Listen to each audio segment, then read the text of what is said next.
School's out, maybe you've been thinking this would be a great time to start playing a new instrument. And you're probably making a beeline for the guitar, but I got a few reasons why I think you should reconsider.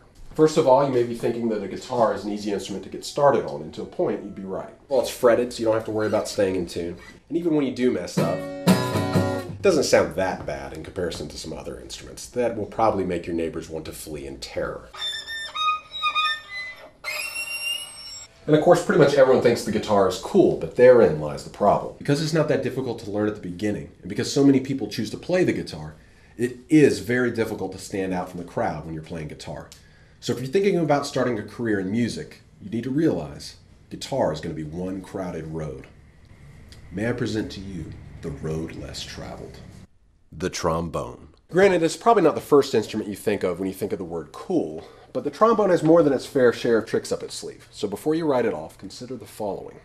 Like the violin or the fretless bass, the trombone is a continuous pitch instrument. This makes playing in tune a bit more difficult, but it also makes it possible to play tones that other instruments like guitars or pianos can't do without the help of added assistance. In the world of brass instruments, the trombone occupies the tenor slot.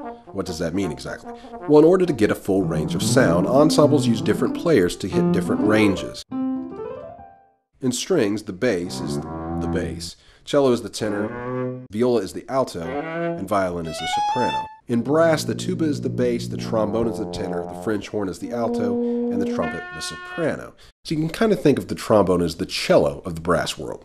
Trombones have been a staple for symphony orchestras for over 200 years, having been utilized by big guns like Mozart, Beethoven, Ravel, and many, many more. Every time you hear the Ride of the Valkyries, you can hear it belting away that unmistakable melody along with the rest of the brass section. And without the trombone, Star Wars would just not be the same.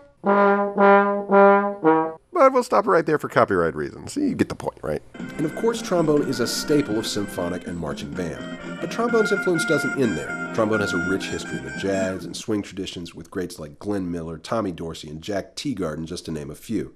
Trombone made a resurgence in the 90s with its inclusion in ska and punk bands like Real Big Fish, Voodoo Glow Skulls, and the like. But ska has pretty much run its faddish course, leaving a vacuum in rock and roll for the trombone. And that's where you come in. Over 40 years ago, Ian Anderson feared that he'd never be as good as Eric Clapton was on guitar, so he decided to do something that no one else in rock music was doing: play the flute.